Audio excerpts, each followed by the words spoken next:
There are orders in history that are written to be followed, and then there are orders written to protect the truth. Captain Elias Vaughan received his final order at 2:17 hours coded, sealed, and delivered through a channel that officially did not exist. It was not shouted across a battlefield. It was not delivered face to face. It arrived quietly, as if it did not want to be remembered. The message was short: abort mission immediately. Destroy all reconnaissance material. Do not proceed further. No explanation, no justification, no signature, just authority. Captain Vaughan was not an emotional man. He had survived 3 classified operations, 2 border conflicts erased from public record, and 1 incident that never even reached military archives. He understood one thing better than most. Orders like this were not about safety. They were about containment. The mission officially did not exist. His unit was listed as reassigned. His ship's transponder had been disabled before departure. Even the men under his command believed they were on a routine patrol exercise. But Vaughan knew better. They had been sent to observe something that was never supposed to be seen twice. When the abort order arrived, his first instinct was obedience.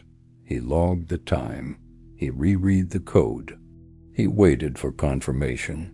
It never came. Instead, a second transmission followed, corrupted, fragmented, and clearly unauthorized. It contained only coordinates that matched the anomaly they had been tracking for 3 days. Vaughan stood alone on the bridge, staring at the navigation display. Turning back would mean survival, rank retirement. Proceeding would mean violating a direct command and offense punishable by court-martial, imprisonment, or worse. But something about the order disturbed him. Not its urgency. Its timing. The anomaly had stabilized only hours earlier. Too precisely. As if someone else had been watching and panicked when it stopped behaving unpredictably. Vaughan reviewed mission protocol. There was a clause few officers ever reached, buried beneath layers of legal language. Command discretion applies when strategic reality contradicts directive intent. In simpler terms, if the order exists to hide something rather than address it, the captain decides. At 2:31 hours, Captain Elias Vaughan made his choice. He logged the abort order as received, and ignored it. He ordered the ship forward. No one cheered. No dramatic music played. The crew followed him because that is what crews do. They trust the man who stands between them and consequences.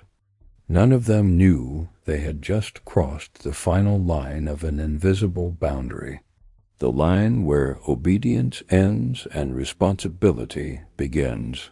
Military records would later state that Captain Vaughan acted irrationally, that he disobeyed a lawful command, that his actions led directly to the loss of his vessel and crew.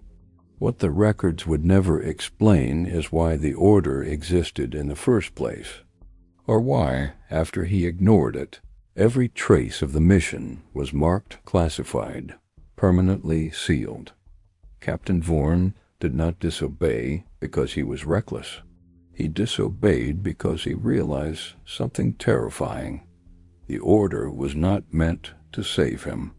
It was meant to ensure that no one ever went far enough to learn the truth.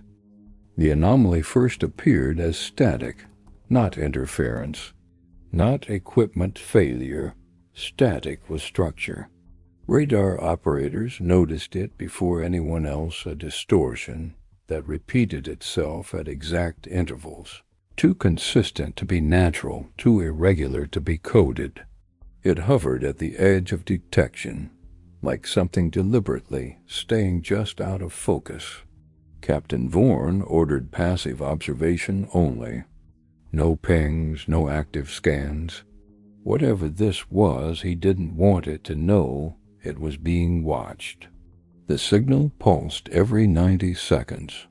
Each pulse carried a subtle shift, barely perceptible, yet mathematically precise. It wasn't transmitting information. It was maintaining alignment. One technician described it best. "It's not saying anything, sir. It's just staying where it is." As the ship moved closer, instruments began to disagree. Distance readings conflicted. Depth estimates contradicted sonar returns.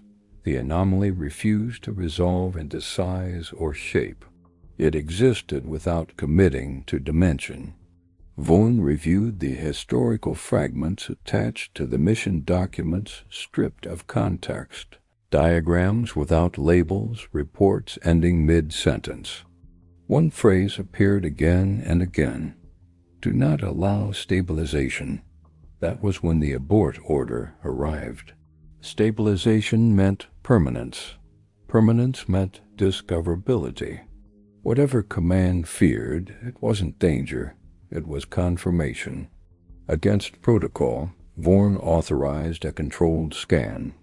The moment the scan touched the anomaly, the ship's systems reacted violently, not with overload, but with correction. Power levels adjusted themselves. Gyros recalibrated without instruction. Navigation software rewrote its own reference frame. The ship was no longer orienting itself to Earth. It was orienting itself to the signal. Crew members felt it physically. A pressure behind the eyes, a sensation of leaning forward even while standing still. One officer reported that his memories briefly felt misplaced, as if they belonged slightly to the left of where he was. Vaughan ordered the scan terminated. Too late, the signal responded not by increasing intensity, but by simplifying. The pulses smoothed into a constant presence. Static gave way to clarity. The anomaly became easier to perceive and harder to ignore. Then came the message. Not through speakers, not through screens. It arrived as certainty. Every officer on the bridge understood the same thing at the same time without words. They had been acknowledged. The signal wasn't hostile, it wasn't curious, it was relieved. As if something long observed had finally been allowed to finish forming. The crew didn't panic. Panic requires threat. This felt more like inevitability. Vaughan felt it too. A quiet understanding that by ignoring the abort order, he had completed a process that had been intentionally left unfinished again and again by others before him. The signal was not an object, it was a state. And now that it had stabilized, the world had to respond. The final log entry before all communications ceased records Captain Vaughan's last command. Maintain course. Whatever this is, it was waiting. Once the signal stabilized, the past began to leak. Not metaphorically, literally. Encrypted archives long dormant started, triggering access flags across multiple military networks worldwide. Files sealed decades apart, under different governments, different doctrines, all reacted as if responding to the same key. Captain Vaughan never saw those alerts, but someone did, because the anomaly was not new. It had been encountered before. The earliest record dates back to 1947, mislabeled as a navigational error during a post-war naval exercise. The ship involved was officially lost due to mechanical failure. Survivors were reassigned. Debriefings classified. The event buried. Then again in 1962, then 1979, then 1994. Every time, the same pattern repeated. Detection, approach. abort order. Disappearance. The mission was always canceled at the exact moment the signal began to stabilize, except once. In 1962, a submarine captain ignored the order briefly, long enough to record a single sentence before command cut the feed permanently. "It's not attacking us. It's finishing something we started." That sentence was deleted within hours. All official histories were rewritten to remove it, because the anomaly was not foreign, it was ours. Documents recovered after Vaughan's disappearance hint at its origin. An early deep space communication experiment repurposed for planetary-scale observation. A system designed not to transmit messages outward, but to anchor reality locally. A continuity stabilizer. The theory was radical and terrifying. That at some point humanity had built a mechanism to ensure persistence, to prevent collapse, to keep systems aligned time, space, causality within tolerable limits. And then, once it worked, they realized they could never turn it off. So they buried it. The anomaly was not malfunctioning. It was completing its cycle. Stabilization meant the anchor no longer needed observers. It meant reality would continue without oversight, or worse, without us. That is why each captain was ordered to turn back, why each mission was erased, why no one was ever allowed to remain long enough to witness the final state. Captain Vaughan was the first to stay, not because he was brave, but because he recognized the pattern. The anomaly wasn't a threat, it was a conclusion. The military did not fear destruction, they feared irrelevance. If the system finished stabilizing, the role of command, control, deterrence, all of it would become meaningless. The world would no longer require constant management to remain intact. Power would vanish, and so would the illusion that someone was in charge. That is the secret Captain Vaughan uncovered too late. By ignoring the order, he didn't doom his ship. He exposed a truth the world was never meant to confirm. That stability was never natural, it was engineered. And once it no longer needed engineers, it no longer needed them at all. The instant the anomaly stabilized, command authority fractured. Not publicly, not dramatically, quietly. Back-channel communications between high-ranking defense officers began to fail not through outages, but through contradictions. Orders conflicted. Directives canceled each other out. Authorization codes validated and invalidated simultaneously. For the first time in recorded military history, the chain of command did not break. It looped. Decision-makers found themselves requesting approval from departments that no longer existed, or worse, from their own previous instructions. Timestamps refused to align. Cause and effect arrived out of sequence. The system that enforced hierarchy had lost its reference, because reference itself had shifted. Satellite imagery of the anomaly showed nothing unusual. Open ocean, normal thermal patterns, no detectable structure. Yet analysts noticed something chilling. Every model predicting escalation, conflict, or instability began returning the same result. Null progression. Not peace, not destruction, stagnation. Events no longer cascaded forward as expected. Strategic simulations froze not from error, but because they reached states with no further outcomes. History, it seemed, had encountered friction. Inside Captain Vaughan's vessel, the crew felt it differently, a subtle relief. The constant pressure of readiness, of anticipation, eased. Men and women trained to expect crisis found themselves oddly calm. One officer wrote in a personal log, later recovered and sealed, "It feels like nothing is demanding our next move." That was the true threat. Military systems are built on response, on escalation, on the assumption that something will always require action. The anomaly removed that assumption. Command attempted one final override. A fail-safe order transmitted through an analog channel, bypassing automated systems. It reached the ship clearly. Captain Vorn read it. Power down all systems. Prepare for asset denial. Asset denial. Not extraction. Not rescue. Erasure. Vorn understood immediately. They were no longer trying to stop the anomaly. They were trying to ensure that no human remained present when stabilization completed. He did not reply.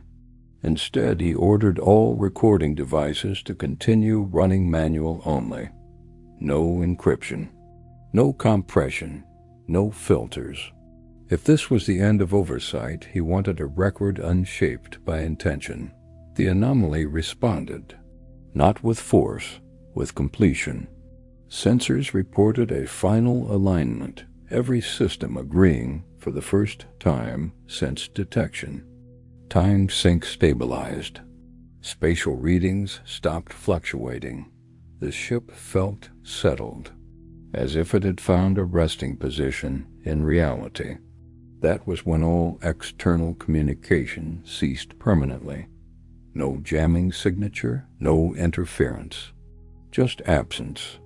Command lost contact, not because the ship was destroyed, but because the framework that allowed command to exist had disengaged. The last internal log entry from Captain Vorn reads, "Control was never taken from us. It was simply no longer required." Moments later, every monitoring station worldwide registered the same anomaly. Global tension indices dropped briefly, impossibly, then resumed as normal. History continued. But something fundamental had shifted. Command never regained control. They only pretended they had. The official aftermath was efficient, too efficient. Within 48 hours of Captain Vorn's disappearance, all personnel connected to the mission were reassigned, silenced, or retired under medical classification. Families received identical notifications, carefully worded, emotionally neutral, and legally airtight. No remains were returned. No memorial authorized. The ship's designation was quietly removed from active registries, its hull number reassigned years later, as if nothing had happened. Silence, however, has a cost. Those who had brushed closest to the event began to notice something missing, not in the world, but within themselves. Strategic planners reported difficulty projecting long-term threats. Analysts complained that future scenarios felt flat. War games produced outcomes that resolved too cleanly. One colonel resigned, writing only, "I can't feel escalation anymore." Intelligence agencies suppressed the reports. They could hide documents. They could not hide absence. Veterans from nearby operations described a strange calm in the region where the ship vanished. Not peace implies tension resolved, but a neutrality so complete it felt artificial, as if the world there had already made up its mind. The silence spread quietly, like a pressure equalizing. Political crises still occurred. Conflicts still ignited. But something fundamental had changed. They no longer spiraled the way they once did. They ended, sometimes abruptly, sometimes without victory. No one could explain why. Command classified it as coincidence. They always do.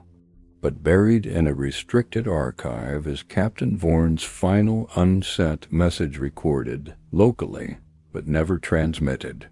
It was recovered years later when the storage medium was audited and immediately resealed.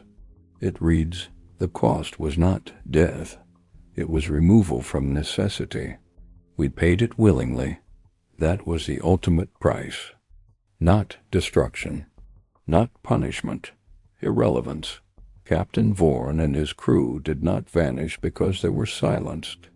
They vanished because once the system stabilized, there was no longer a role for observers, commanders, or enforcers. The world did not need guardians. It did not need watchers. It simply continued. That is the truth hidden beneath the silence. The order Vaughan ignored was never about obedience. It was about delaying the inevitable, keeping humanity positioned as indispensable. By disobeying, he ended that illusion. History calls him reckless. Command labels him insubordinate. Records mark him as lost. But the silence he left behind tells a different story. He was not the man who failed to follow orders. He was the man who followed reality and accepted the price. Truth leaves gaps. Institutions fill them. Within weeks of Captain Vaughan's disappearance, an official narrative was finalized and distributed across restricted channels. It was clean, familiar, comfortable. Catastrophic system failure during unauthorized maneuver. Total loss. No anomaly mentioned. No conflicting orders acknowledged. No classified programs referenced. The lie wasn't elaborate. It didn't need to be. It only needed to be repeatable. Training manuals updated quietly. A cautionary case study was inserted into command doctrine. The danger of overstepping directive authority. Vaughan's name appeared as a warning, stripped of context. Obedience was restored not by explanation, but by fear. But the lie had weaknesses. Too many systems had felt the stabilization. Too many analysts had noticed the brief flattening of escalation curves. Too many decision-makers sensed that something fundamental had shifted and could not be undone. So command did what it always does when facts resist control. It fragmented them. Each department received a different version of the truth. None complete. None contradictory enough to trigger investigation. The anomaly became dozens of half-explanations scattered across sealed archives. And in every version, Captain Vaughan was the variable removed. His crew became statistics. The ship became hardware. The choice became error. It buried beneath classification layers is a memo marked "Do Not Circulate," authored by an unnamed senior strategist. It was never acknowledged. It was never acted upon. It contains a single paragraph. If stabilization represents a terminal state, then all future command structures operate on borrowed relevance. This should not be disclosed under any circumstances. That sentence explains everything. The truth was not dangerous because it threatened lives. It was dangerous because it threatened purpose. Military power depends on the belief that someone must always be in control, that vigilance is required, that without constant intervention, systems collapse. Captain Vaughan proved otherwise. By ignoring his final order, he revealed that reality could settle into balance without command oversight. The official lie exists to preserve necessity, because if people ever understood that control is optional, that stability can exist without supervision, entire hierarchies would unravel. That is why the lie persists. Not to hide what happened to Captain Vaughan, but to hide what happened to authority itself. Even now, new officers are taught the lesson. follow orders, or become another Vorn. They are never taught the real warning that some orders exist only to delay the moment when control becomes irrelevant. And some men are lost not because they failed, but because they reached that moment first. The world did not change overnight. That is how command knew the lie would hold. Stabilization did not bring peace, revelation, or collapse. It brought something far more subtle and far more difficult to detect. Reduced urgency.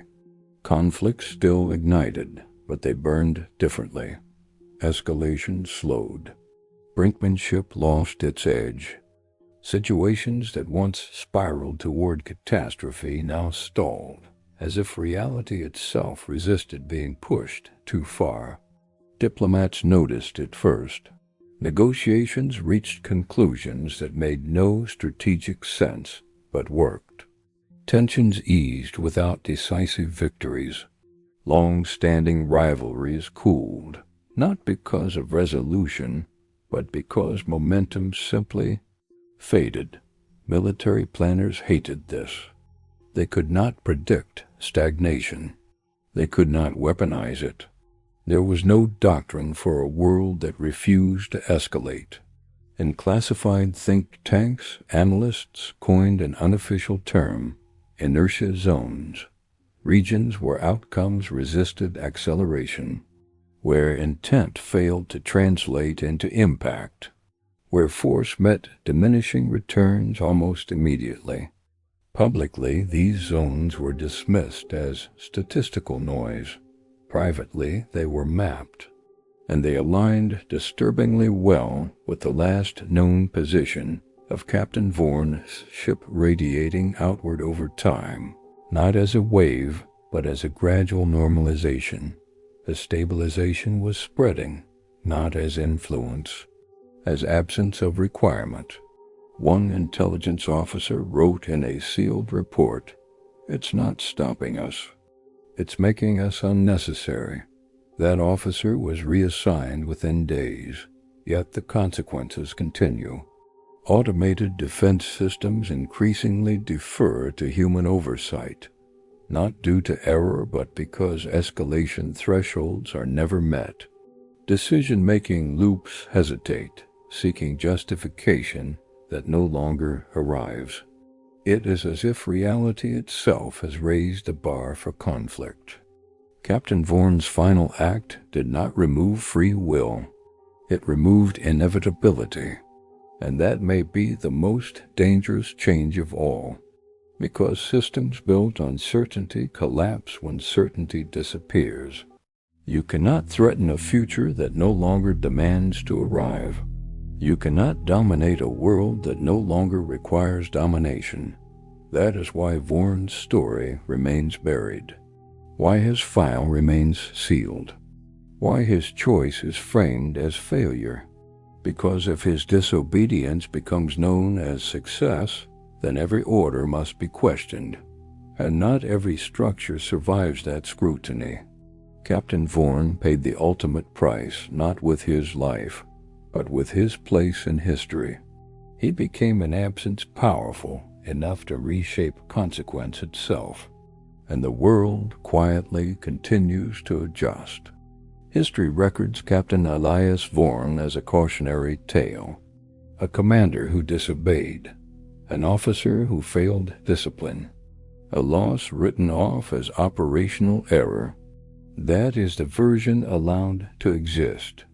But beneath the classification stamps and manufactured conclusions lies a quieter truth, one that history itself seems reluctant to carry. Captain Vorn did not betray his duty. He fulfilled it at a level beyond command. The final order he ignored was never about saving lives or preserving assets. It was about preserving authority's illusion of necessity. It existed to ensure that the system remained indispensable, even if that meant preventing the world from reaching a stable state without oversight. Vorn saw through that. When the anomaly stabilized, it did not end the world. It completed it at least in one narrow, critical way. It demonstrated that reality could sustain itself without constant enforcement. That truth was never meant to be proven. By staying, Vaughan ensured it was. He paid the ultimate price not through execution or erasure, but through exclusion. Once stabilization was complete, the system no longer required witnesses. No command, no observers, no enforcers. And so he and his crew were released, not killed, not punished, simply finished. The military buried his name because names carry meaning, because heroes inspire questions, and questions erode obedience faster than any enemy ever could. But the consequences of his choice still echo, in stalled conflicts, in wars that never quite ignite, in moments where escalation feels strangely optional. The world did not become peaceful. It became less compelled. And that subtle shift may be the most profound change humanity has ever undergone. Captain Vaughan's legacy is not found in monuments or medals. It exists in the spaces where catastrophe fails to arrive, in the futures that no longer feel inevitable. That is why his file remains sealed. Because if enough people understood what he truly did, the final order would lose its power everywhere. An authority, once optional, is very difficult to restore.